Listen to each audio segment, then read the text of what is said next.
ঢোলাহাটে বাড়ির মধ্যে মজুদ বাজিতে ভয়াবহ বিস্ফোরণের ঘটনা, যে ঘটনায় একেবারে ঘটনাস্থলেই কিন্তু মৃত্যু হয়েছিল 11 জনের পরিবারের 7 জনের। একজন হাসপাতালে চিকিৎসাধীন ছিলেন, সেখানেও কিন্তু তার মৃত্যু হয়েছে। মৃতের সংখ্যা বেড়ে দাঁড়িয়েছে 8। সরাসরি আপনাদের নিয়ে যাবো এসএসকেএম হাসপাতাল চত্বরে। আবির দত্ত রয়েছেন আমাদের সঙ্গে। আবির, দেখো, আরও একজনের মৃত্যু হয়েছে এমনটাই জানা যাচ্ছে হাসপাতাল সূত্র থেকে। এসএসকেএম হাসপাতালে সুতপা বণিক নামে একজন মহিলাকে নিয়ে আসা হয়েছিল গতকালকের ঘটনার পর পাথর প্রতিমা থেকে সরাসরি কলকাতা এসএসকেএম হাসপাতালে, এবং তার ইতিমধ্যে মৃত্যু হয়েছে আজকে সকালবেলা, এমনটাই জানা যাচ্ছে। আজকে এসএসকেএম হাসপাতালেই তার ময়নাতদন্ত হবে এমনটাও খবর।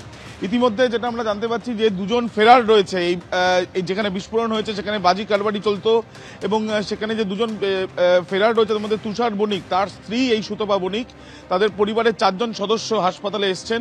যদিও তাদের সঙ্গে কথা বলার চেষ্টা করা হলেও তারা খুব বেশি তথ্য দিতে না চাইলেও হাসপাতাল সূত্র থেকে আমরা জানতে পারছি যে মৃত্যু হয়েছে সুতপা বণিকের, এবং তাকে যখন হাসপাতালে নিয়ে আসা হয় প্রায় 70 থেকে 75% বার্ন ইঞ্জুরি নিয়ে তাকে ভর্তি করা হয়েছিল, এবং হাসপাতালে চিকিৎসা শুরু হওয়ার সময়ই দেখা যায় যে তিনি শেষ নিঃশ্বাস ত্যাগ করেছেন। আজকে ময়নাতদন্ত করা হবে এবং পরিবারের সদস্যরা যে কাজগুলো করতে হয় তার আগে যে ডকুমেন্টেশনের কাজ রয়েছে সেগুলো ইতিমধ্যে হাসপাতালে করছেন, এবং চিকিৎসকদের তরফ থেকে এখনো পর্যন্ত অন্য আর কেউ ভর্তি হয়েছে কিনা সেই বিষয় নিয়ে নির্দিষ্ট তথ্য না পাওয়া গেলেও তোমায় জানিয়ে রাখি যে আরও একজনের মৃত্যু হলো এই ঘটনার পরিপ্রেক্ষিতে। আবির, ধন্যবাদ। শুধু ঢোলাহাটের ঘটনাই নয়, এর আগে কল্যাণী থেকে এগরা, মহেশতলা থেকে দত্তপুকুর, গত কয়েক বছরে মজুদ বাজিতে বিস্ফোরণ বারবার প্রাণ কেড়েছে। এবার দক্ষিণ 24 পরগনার ঢোলাহাটেও মজুদ বাজিতে সেই একই ধরনের বিস্ফোরণের ঘটনা, প্রাণহানির ঘটনা। বিকট শব্দে বিস্ফোরণ, চারিদিকে কালো ধোঁয়া, আবার সেই মজুদ বাজিতে বিভৎস বিস্ফোরণ, ফের মৃত্যু মিছিল এবার দক্ষিণ 24 পরগনার ঢোলাহাটে। এটা কি বমের কারখানা ছিল? হ্যাঁ, বোমার কারখানা, ও পাশে বোমার কারখানা তৈরি হতো এখানে বম। হ্যাঁ, এখানে বোমা তৈরি হতো। এসে দেখলাম ওই বাচ্চা মরে গেছে। কজন বাচ্চা আর দুটো বড়, মোট কজন মারা গেছে? মোট 7 জন মারা। হ্যাঁ, বেআইনি হয় মজুদ রাখতো, তবে ওখানে মাল তৈরি হয়, ওখান থেকে তৈরি হওয়ার পরে আমাদের এই মাল বিক্রির জন্য বাড়িতে রাখে, ওইখানে কোনো কারণে মাল বাস্ট হয়ে যায়। এর আগেও একাধিকবার মজুদ বাজিতে বিস্ফোরণের জেরে অজস্র প্রাণহানি দেখেছে রাজ্যবাসী। নদিয়া থেকে হাওড়া, পূর্ব মেদিনীপুর, উত্তর 24 পরগনা থেকে দক্ষিণ 24 পরগনা, বারবার মজুদ বাজি থেকে বিস্ফোরণ এবং অগ্নিকাণ্ড কেড়েছে প্রাণ। তবে সেগুলি বেশিরভাগই বেআইনি বাজি কারখানার ঘটনা।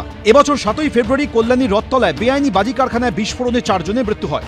2024 সালের 28শে ডিসেম্বর দক্ষিণ 24 পরগনার চম্পাহাটিতে বাজি কারখানায় ভয়াবহ বিস্ফোরণে ঝলসে যান মহিলা সহ 3 জন। 2024 সালের নভেম্বর মাসে হাওড়ার উলুবেড়িয়ায় বাড়িতে মজুদ বাজি থেকে ভয়াবহ বিস্ফোরণ হয়। 2024 সালেরই 9 জুন পূর্ব মেদিনীপুরের কোলাঘাটে বাজি কারবারির বাড়িতে মজুদ বেআইনি বাজিতে বিস্ফোরণ হয়, ধূলিসাৎ হয়ে যায় আস্ত একটা বাড়ি।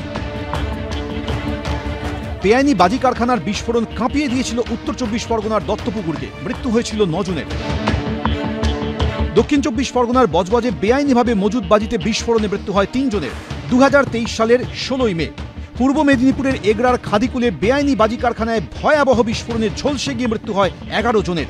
2023-এর 20শে মার্চ দক্ষিণ 24 পরগনার মহেশতলায় বেআইনি বাজি কারখানায় বিস্ফোরণে প্রাণ যায় 3 জনের। এবার মজুদ বাজিতে বিস্ফোরণ ঘটল দক্ষিণ 24 পরগনার ঢোলাহাটের এই বাড়িতে।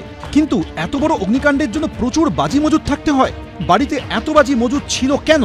নেপথ্যে কি অন্য কোনো রহস্য রয়েছে? এবিপি আনন্দ।